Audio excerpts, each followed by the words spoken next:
Olá, hoje a gente vai falar sobre problema dos três corpos, mais especificamente sobre a interessante teoria da floresta sombria, ou como alguns chamam, floresta negra. Essa é uma teoria que está bem popular agora. Ouvi alguns canais grandes de ciência falando sobre a teoria, mas sendo sincero com vocês, a primeira vez que eu vi essa teoria sendo aplicada em uma história de ficção foi na trilogia do Problema dos Três Corpos. Foi algo que eu achei bem interessante. Antes de adentrarmos nessa ideia, temos que recapitular um pouco a história da personagem Ye Wenji, avisando que o seguinte vídeo possui spoilers de toda a trilogia do Cixin Liu.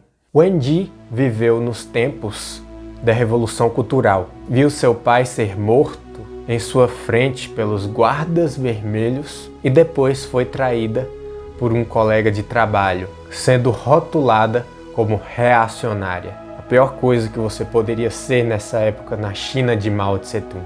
Ela é a primeira pessoa a conseguir se comunicar com extraterrestres. Com esse imenso rancor que ela tem, o que ela faz é chamar os alienígenas com a seguinte mensagem: venham, vou ajudá-los a conquistar este mundo. Nossa civilização não consegue mais resolver os próprios problemas.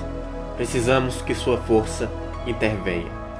Condenando a Terra a uma guerra perdida contra a civilização trissolariana. Passam-se os anos e ela, quando já é uma senhora idosa, decide compartilhar uma ideia que poderia ser a chance de sobrevivência da humanidade. Ela chama um antigo colega de faculdade da filha dela, Luo Ji, que é professor em sociologia, e fala sobre a ideia da sociologia cósmica. A sociologia cósmica teria os seguintes axiomas. Primeiro, a principal necessidade de uma civilização é a sobrevivência.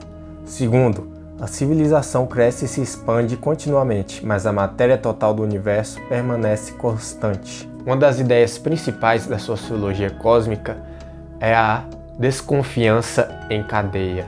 Mais tarde, quando a guerra contra os trissolarianos já está declarada, Luo Ji é chamado para o Projeto Barreiras. O Projeto Barreiras consiste em utilizar indivíduos que se destacam no meio, seja científico, político ou militar, para serem os receptáculos únicos de um plano que estaria apenas em suas mentes. Esse plano teria que ter a solução para a grave crise da humanidade, que haveria de enfrentar inimigos nunca vistos antes, com a tecnologia que supera qualquer imaginação humana. As barreiras são as seguintes: Frederick Tyler, que é um ex-secretário de defesa americano.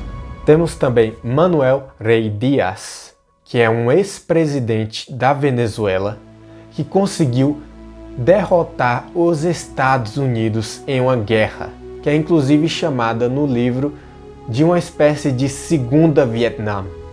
Eu vou comentar isso sobre essa barreira em específico, que com esse personagem Manuel Rey Díaz, a gente lembra que é um chinês escrevendo. Um escritor americano dificilmente iria querer revisitar esse trauma, inventando uma segunda guerra do Vietnã. Revisitar nesses termos é um pouco difícil a gente imaginar eles fazendo. Temos também Bill Hines, que é um cientista especialista na área da neurociência. Por fim, a quarta barreira é Luo Ji, especialista na área da sociologia, e é a barreira que os trissolarianos mais temem. Eu vou comentar uma coisa sobre isso aqui. Nós temos aquele pessoal das ciências exatas que são arrogantes e dizem que as ciências humanas não são ciências. Só que aqui em Problema dos Três Corpos, a ciência que dá à humanidade alguma chance de lutar é bem a sociologia, um negócio bem curioso. Apesar de que nós, como leitores, e todos os personagens que vivem em volta do Luo Ji não entendam bem porque no primeiro momento, porque ele vive como um bom vivant. As barreiras têm acesso à maioria dos recursos militares para arquitetar seus planos. do mundo inteiro. E o que ele faz é tipo comprar um barril de vinho envelhecido de 400 anos. Ele pede para um detetive encontrar para ele a mulher dos sonhos dele. Coisas desse tipo. A demonstração que o Luodi faz, ele chama de feitiço. É o seguinte, ele sinaliza em um sistema distante para não denunciar a posição da Terra no universo, e anos depois, quando é possível a observação desse sistema em que ele conseguiu fazer a sinalização, eles percebem que um sistema solar inteiro desapareceu. Luodi não explica no primeiro momento por quê, mas se a gente se lembrar do primeiro capítulo, em que Luodi conversa com a Ye Wenji, a gente vai ter uma clara ideia do que aconteceu. Para a gente entender o conceito da Floresta Sombria, é bom a gente lembrar do paradoxo de Fermi, né? Quando a gente olha para todos esses sistemas que a gente já consegue observar bem, a gente se pergunta, cadê as outras civilizações ou as outras formas de vida? Por que não podemos observar sinais delas no universo? Bom, aí nós temos a teoria inicial de que as civilizações que foram surgindo provavelmente passaram por filtros, e tem um filtro que seria muito difícil a passagem, quase impossível. Aí nos perguntamos se a humanidade por acaso não já passou ou se a gente ainda vai encontrar este grande filtro.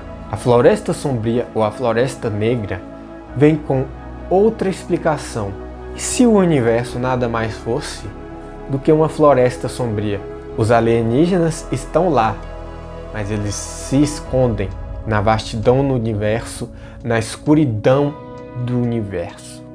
O universo é uma floresta sombria. Cada civilização é um caçador armado se esgueirando pelas árvores como um fantasma, afastando com cuidado os galhos no caminho, tentando avançar sem emitir nenhum ruído e controlando até a respiração. O caçador precisa ter cautela porque a floresta está cheia de outros caçadores também silenciosos. Se encontrar algum ser vivo, seja outro caçador, um anjo ou um demônio, um bebê delicado ou um velho instável, uma fada ou um semideus, só poderá fazer uma coisa: abrir fogo e eliminá-lo. Nessa floresta, o inferno são os outros. Uma ameaça eterna de que qualquer ser vivo que expõe a própria existência será aniquilado de imediato. Esse é o retrato da civilização cósmica. É a explicação para o paradoxo de Fermi. Creio que no terceiro livro da série nós temos alguns capítulos do ponto de vista de alienígenas em que eles dizem que essa característica de se esconder no universo seria genética e os seres humanos não têm esse instinto neles. Cantor, de fato, havia ouvido falar de mundos de baixa entropia que não possuíam um gene de ocultação nem um instinto, mas era a primeira vez que ele via um. A humanidade passa a buscar meios de se ocultar depois que descobre que não está sozinha no universo. Antes disso, nós temos a analogia de que a humanidade seria uma criança abanando uma tocha e dançando e gritando no meio de caçadores. Porém, nessa floresta sombria, uma criança estúpida chamada humanidade acendeu uma fogueira e está parada ao lado dela, gritando: estou aqui, prosseguiu Luodi. Em um ponto da história, a humanidade se lança na vastidão do universo, em algumas naves. O que acontece é que, quanto mais elas vão se separando umas das outras, nós vemos o que Luodi chama de desconfiança em cadeia. Ele usa essa batalha na escuridão para explicar o conceito de desconfiança em cadeia. Se você achar que eu sou benevolente, isso não é motivo para se sentir em segurança, na medida em que, de acordo com o primeiro axioma, uma civilização benevolente não pode prever se qualquer outra civilização também é. Além disso, mesmo se você souber que eu acho que você é benevolente, e se eu também souber que você acha que eu sou benevolente, Eu não sei o que você pensa do que eu penso do que você pensa de mim. É enrolado, não é? Isso são só 3 níveis, mas a lógica é infinita. Ele ainda faz comparações com os conflitos que temos na Terra, que seriam mais fáceis de resolver através da comunicação, da diplomacia. Agora, as comunicações no universo são muito mais complicadas. Graças à espécie única da humanidade, às semelhanças culturais, a um ecossistema interligado e às distâncias curtas, a desconfiança em cadeia só se estende por 1 ou 2 níveis até ser resolvida pela comunicação. Só que, no espaço, a desconfiança em cadeia pode ser muito longa. Uma batalha da escuridão já teria acontecido antes que a comunicação pudesse resolver.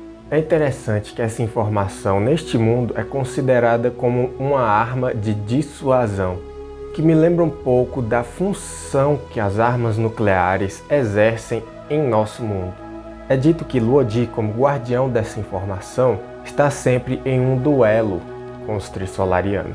Um duelo que lembraria um pouco o combate dos samurais no Japão feudal.